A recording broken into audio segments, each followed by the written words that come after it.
We are going to understand how we can make this product animation of Pepsi Can in under 1 day. So it was part of my Make 5 product animation challenge, which by the way is still going on. The first animation was this, and it took a lot of time making and taking feedback and making it again.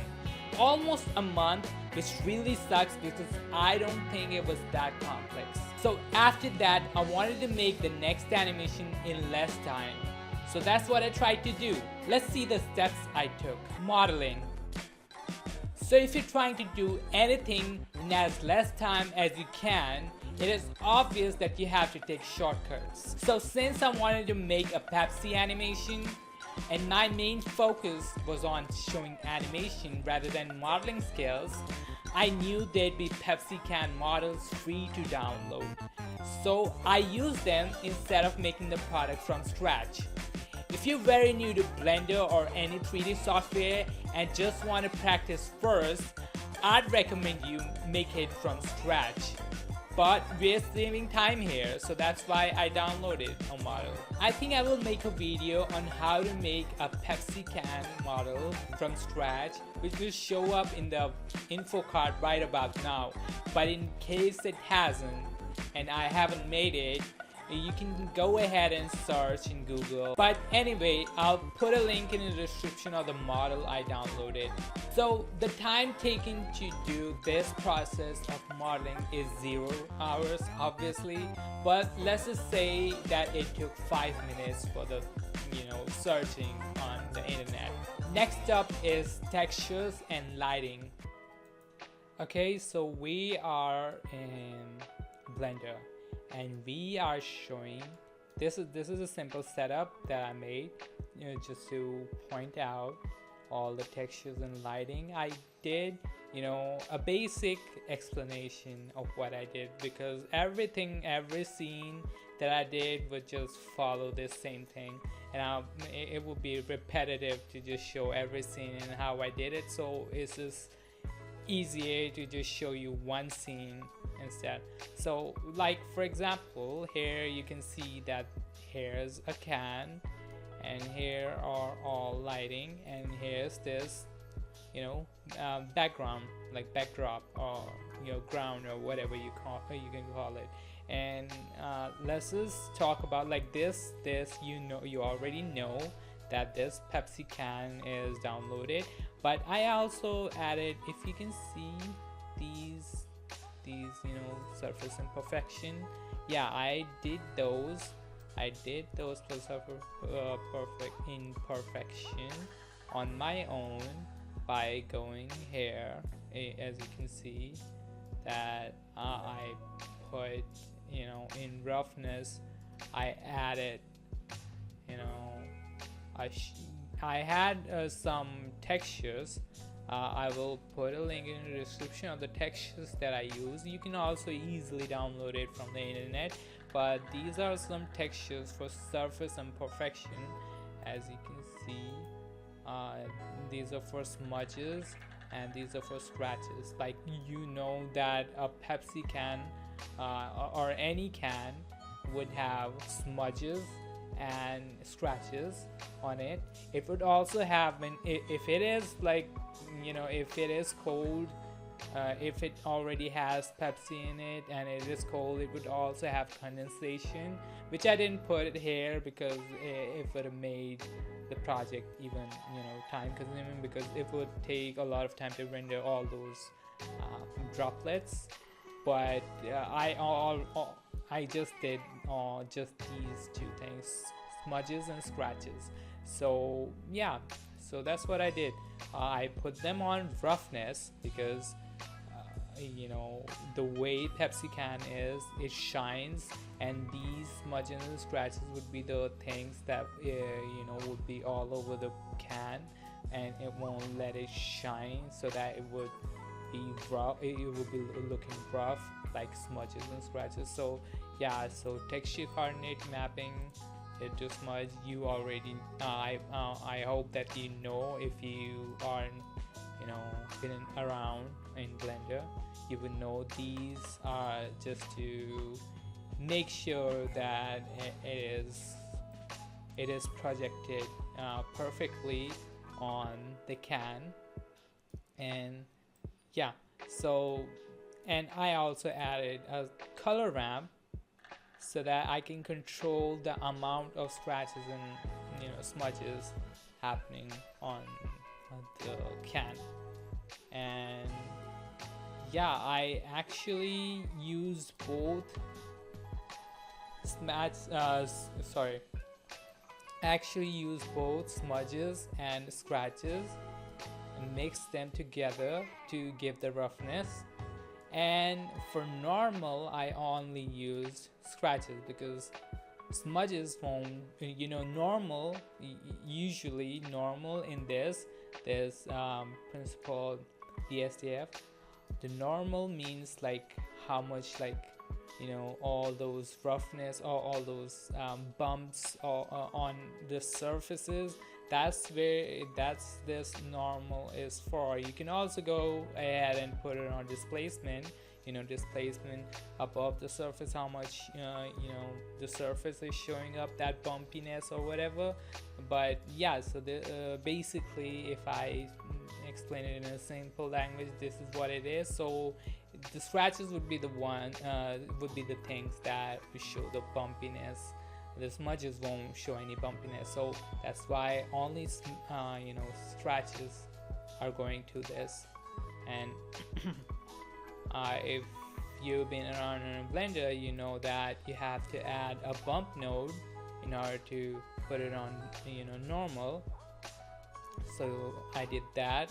And the color ramp is obviously to control the amount of scratches it would make. So like if I do like this, you can see, I don't know if you can see, but it would definitely, yeah, I don't know if you can see, but it is definitely changing it. And you will see it even more better if I change it from here. Like you can see how much scratches and smudges are changing if I change. So this is what it is for controlling. Anyway, so this studio backdrop, this is really easy to make. Where did it go?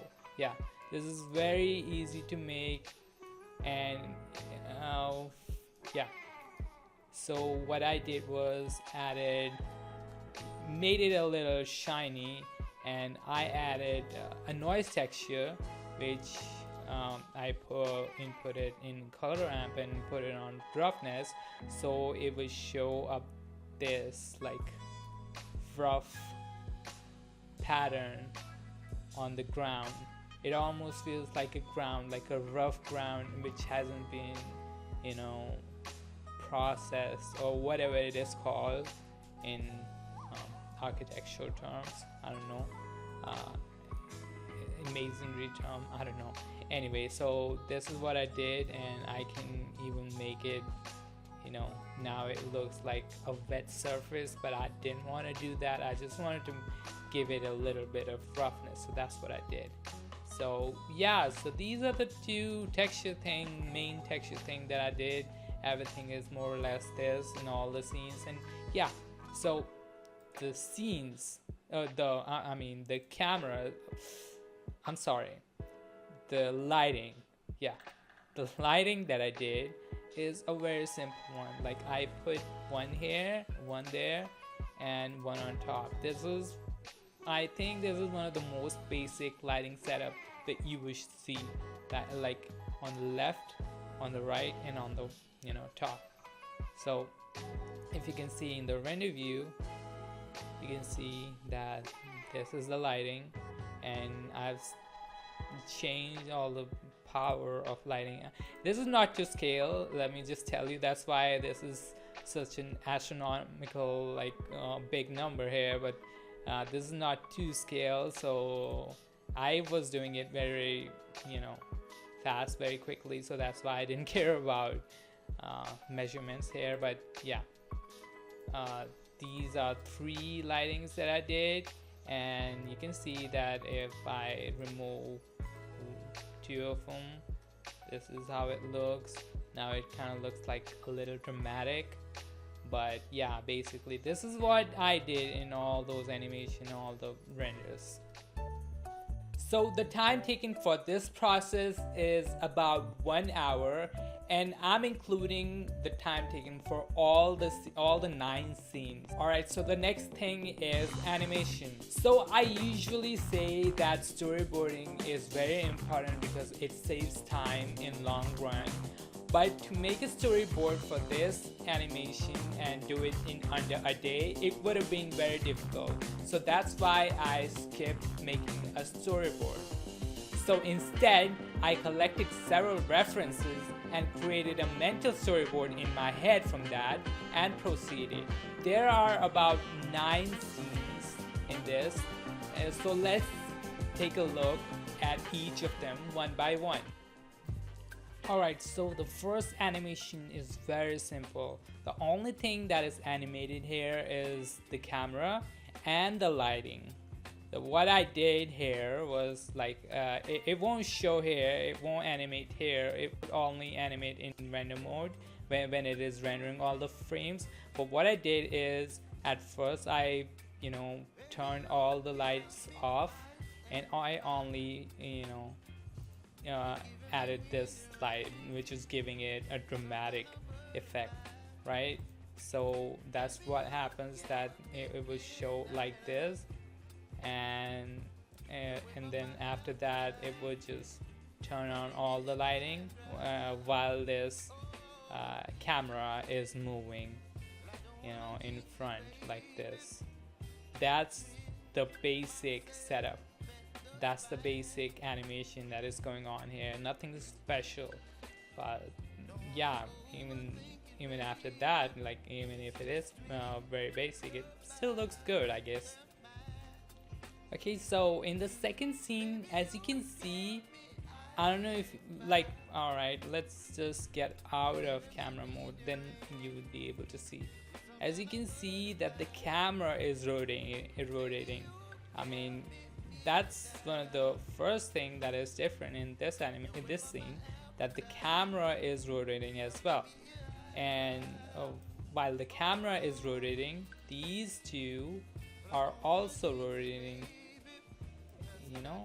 If you can see right here, these two are also rotating, like both are rotating on like z-axis, right? And the second one is also rotating like in front, like it is coming in front, so that it shows up at the end of the scene. So these are the two animations are happening, but one more thing that is also happening is the background, and this background is actually really interesting because I was just experimenting around and made it.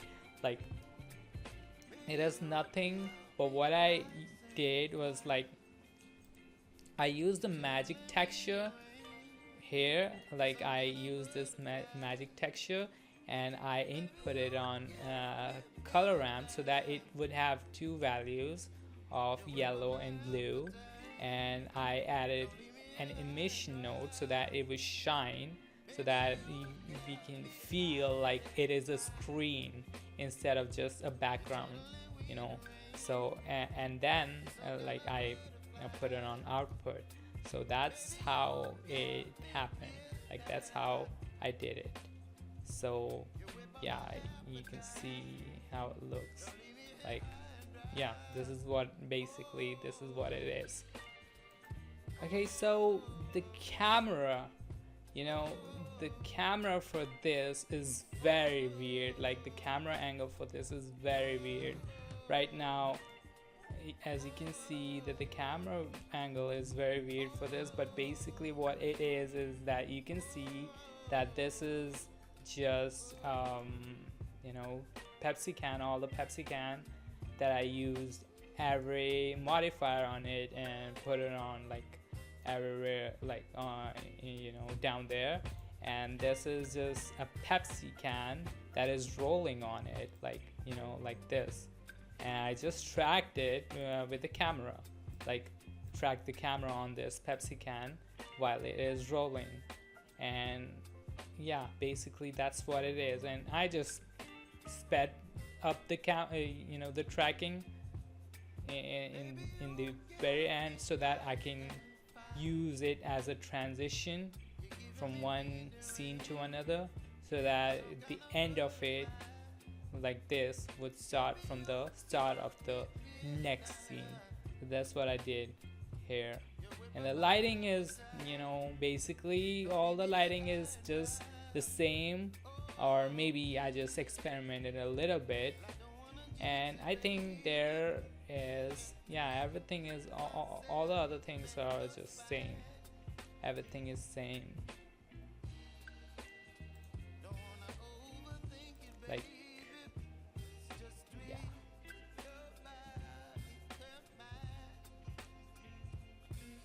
Yeah, there is just one more thing which I did, was made a mirror here so that everything down there looks very dark, because I wanted to have a dramatic effect, so that's why it is really dark there.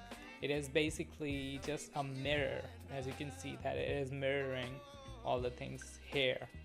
Yeah, so basically this is what the third scene was.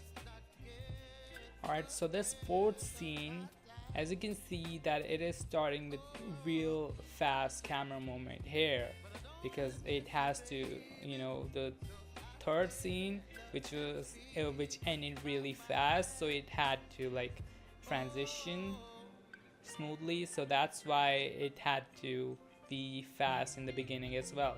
So that's what I did, like from here to here it is very like fast to slow, right? And then after that it slowed down and it tilted, and I added to Pepsi Can in front, as you can see that before they were just behind. You wouldn't be able to see them because they were just behind, and as soon as at that point where they were supposed to come out, they came out like this, and that's what happened. But in the perspective of camera, they weren't there at first, and they came out of nowhere, and yeah, this is what happened. And you can see the camera movement I did. It was just a random moment. I didn't have much time to think what else I can do, because I had to do it in a day. So that's what I came up with, very silly kind of zoom. And as you can see that I am really, in the very end, I was really quickly getting behind. Like, this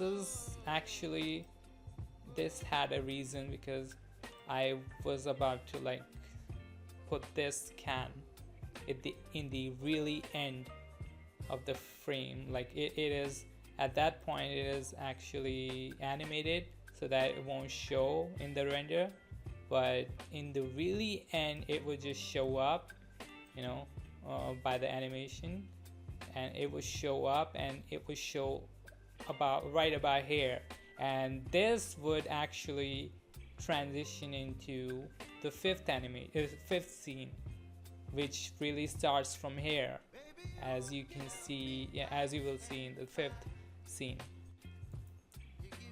So as you can see that this fifth scene started from the last point of the fourth scene, so that it looks like it is continuing from that place. So as you can see that this can is going behind, and everything is really dark in the background, so it looks like it is a dramatic scene. So this can and these both cans are animated so that they are showing in front. So it is really easy to animate these. What the two things that you really have to take care about is the way they're animating. keyframing it from one place to another place. And the second thing you have to take care about is their interpolation, like the way they are like going fast at first and then slowing down later. So these two things are really the most important thing that you have to take care about when you're animating anything.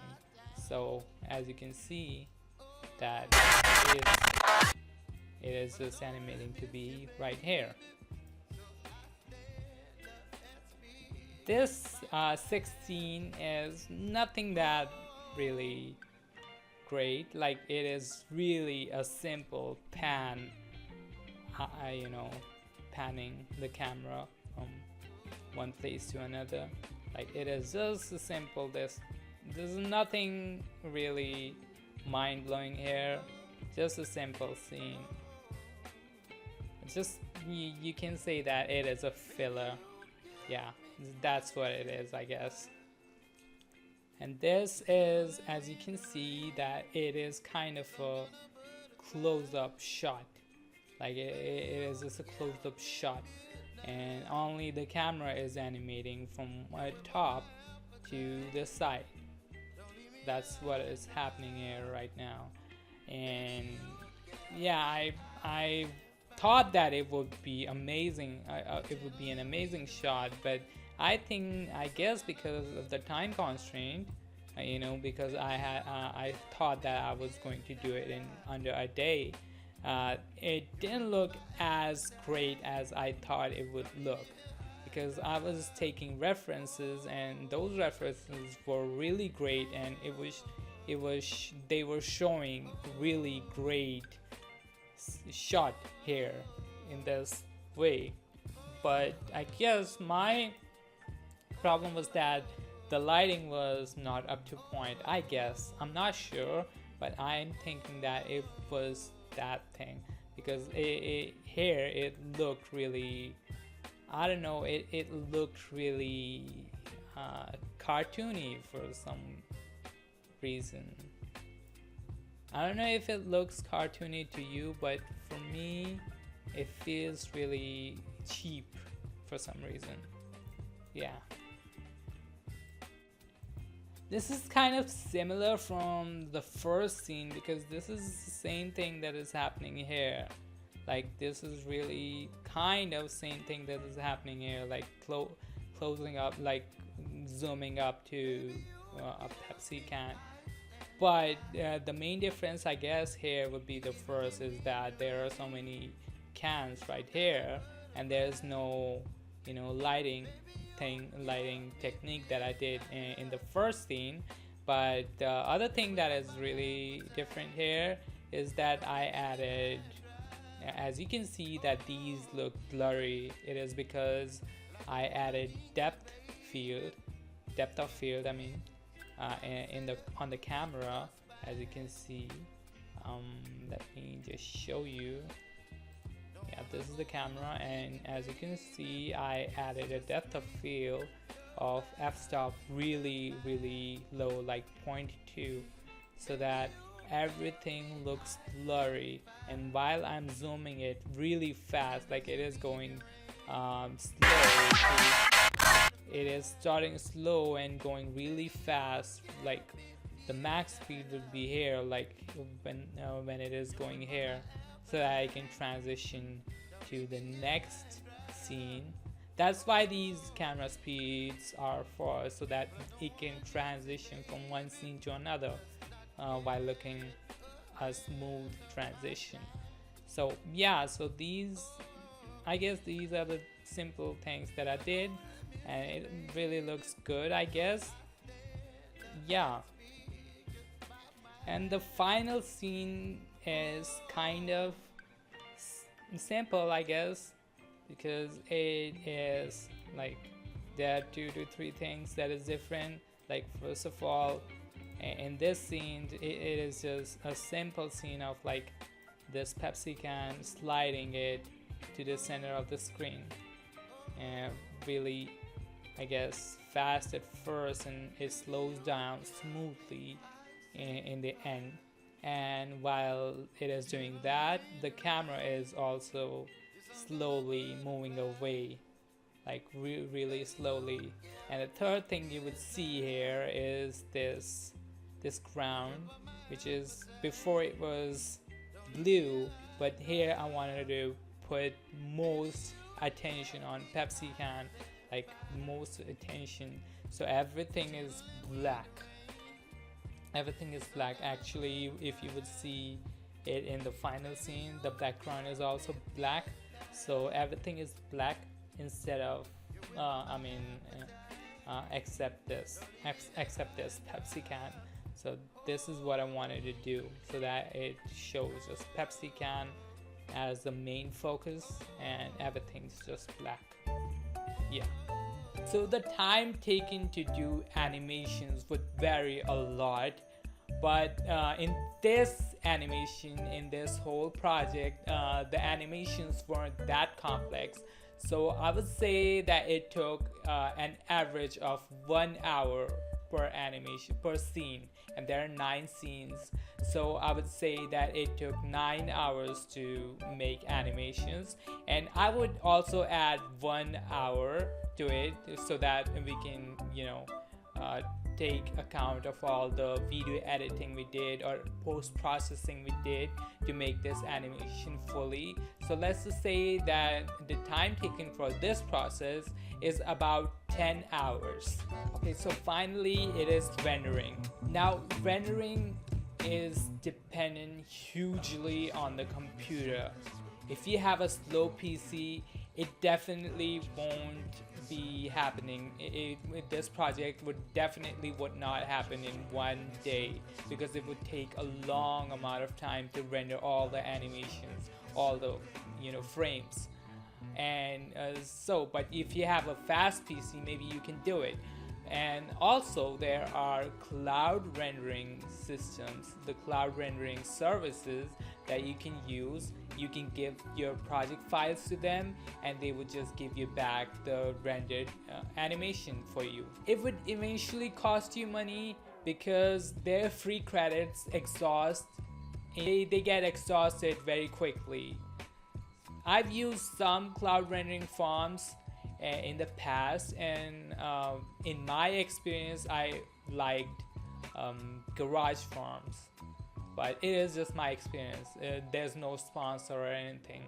Now depending on the scene, it will vary a lot. It may take 5 to 10 minutes per scene to render, or it may even take like 4 to 5 hours or several hours to just render one scene, and there are 9 scenes in it. But for me it took an average of about like 30 minutes. So there are 9 scenes, so we can say that it took about like 4.5 hours to render all the scenes, all the animation. But these would render while you sleep, so don't worry about like working 15 to 16 hours a day to just finish an animation. So the total time taken to finish this project would be approx 15 hours and 35 minutes. It could take more, and it could take even less, because there are so many ways to make this animation even more easier. For example, I'm thinking of making pre-made keyframes for the animations. That's what I'll be working on in the future. So this is how I made a Pepsi product animation in about a day. If you want to see the breakdown video of how to make a 3D product from scratch, you can click on the video in the end screen. I'll be making more videos in the future, so be sure to stick around.